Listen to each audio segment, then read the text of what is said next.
બોલો શેરીના લોકો, આજે અમે હળદર વિશે નાટક લઈને આવ્યા છીએ. એ હળદર કે જે પ્રાચીન કાળથી ઉપયોગમાં લેવાતી આવે છે, પણ હવે લોકો એનું મહત્વ ભૂલી ગયા છે. તો બધાને લોકો સુધી હળદરના ઉપયોગો પહોંચે એ માટે અમે આ નાટક રજૂ કરવા જઈ રહ્યા છીએ. હળદરના છે ઉપયોગ અનેક, ભાગી જાશે રોગ દરેક. હળદરના છે ઉપયોગ અનેક, ભાગી જાશે રોગ દરેક. સેલ્ફી મેને લે લી, સેલ્ફી મેને લે લી, સેલ્ફી. એ બાપ રે, પડી ગયો. ઊભું પણ નથી થવાતું. કોઈ ઊભું કરવા આવો ભાઈ. અરે ભાઈ, કેમ કરતા પડી ગયા તમે? પહેલા તમે મોઢામાંથી સોપારી કાઢો. અરે મારું ટિકિટ ગઈ હતી કલાક. ઓ એવું છે. હા.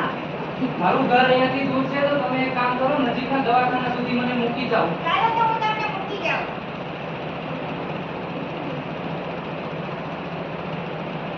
સાહેબ આવો. આવો આવો ભાઈ, બેસો બેસો. આ ક્યાંથી નવો ઉપર પાડીને લાવ્યા તમે? અરે શું વાત કરું સાહેબ, કોને ખબર કે આ ચોકડીયામાં નીકળ્યું હતું ઘરેથી. લગ્નના લાડુ ખાવા જતો હતો ને આ દવા ખાવા પહોંચી ગયો.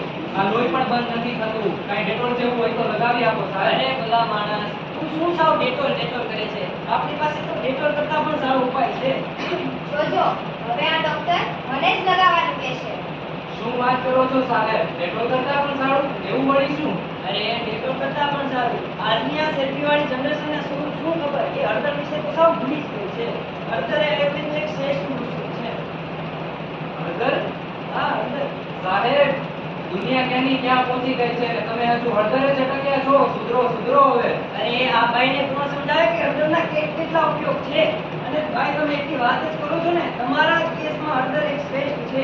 અને તમને હજી પણ મારા પર ભરોસો ન હોય તો એકવાર લગાવીને તો જો, મને ફરીવાર યાદ કરશો તમે. ચાલો હવે એટલો રવારો કરો છો તો લગાવી આવો, બીજું શું. હા, જો હું અત્યારે લગાવી આપું છું, આનાથી લોહી નીકળતું બંધ થઈ જશે. ઘરે જઈને પણ આનો ઉપયોગ કરજો, એટલે તમને ઇન્ફેક્શન પણ નહીં થાય. કાંઈ નહીં, લગાવી આપો. હા, લગાવી. હવે ચાલો ઘરમાં. જય હનુમાન. હવે 2 દિવસ પછી રજનીભાઈ અને તેના પાડોશી વચ્ચેનો સંવાદ. અરે રજનીભાઈ, મેં એવું સાંભળ્યું કે તમે પડી ગયા, તો મને એમ થયું કે ચાલો ને તમારી ખબર પૂછી લઉં. હા નિશાબેન, જો ને કાલે 2 દિવસ પહેલા ચાલતા ચાલતા પડી ગયો.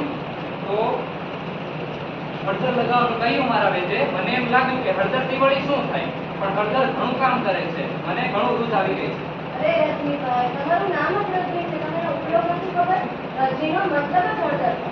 શું વાત કરો છો સાજે? હા, મને પણ મારા વૈદ્યએ કીધું હતું, કેમ કે મને ડાયાબિટીસ છે અને એમાં આમળા અને હળદરનું સેવન કરવાથી મારું ડાયાબિટીસ ઘણું કંટ્રોલ થશે. ઓહ, હળદરનો આટલો બધો ઉપયોગ છે, મને નહોતી ખબર. હા, હવે તમને ખબર પડી એનો કેટલો મહત્વ છે. હા, હળદર ઘણું ઉપયોગી છે હો. ભલે રજનીભાઈ, હવે તમે આરામ કરો. કાંઈ વાત. હે ભગવાન, જોયું તમે મારો કેટલો બધો ઉપયોગ થાય છે? શરદી થઈ હોય તો કે હળદર ખાઈ લ્યો, સોજો આવ્યો હોય તો કે હળદર લગાવી લ્યો, ગોરું થવું હોય તો પણ હળદર, હળદર હળદર હળદર. બધી જગ્યાએ મારું જ નામ હોય છે અને અધૂરા પૂરું તો લગ્નમાં પણ મને પીઠીમાં ઉપયોગ કરે છે. હે ભગવાન, હું આ કામ કરી કરીને ત્રાસી ગઈ છું. હવે મારે મોક્ષ જોઈએ છે.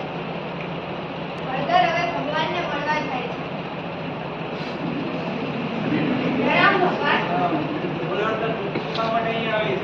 ભગવાન, મારો બધા આટલો બધો ઉપયોગ કરે છે, પણ તો પણ મારું મહત્વ નથી, તો એટલે મારે મોક્ષ જોઈએ છે. હા ભગવાન, હવે મારે મોક્ષ જોઈએ જ છે.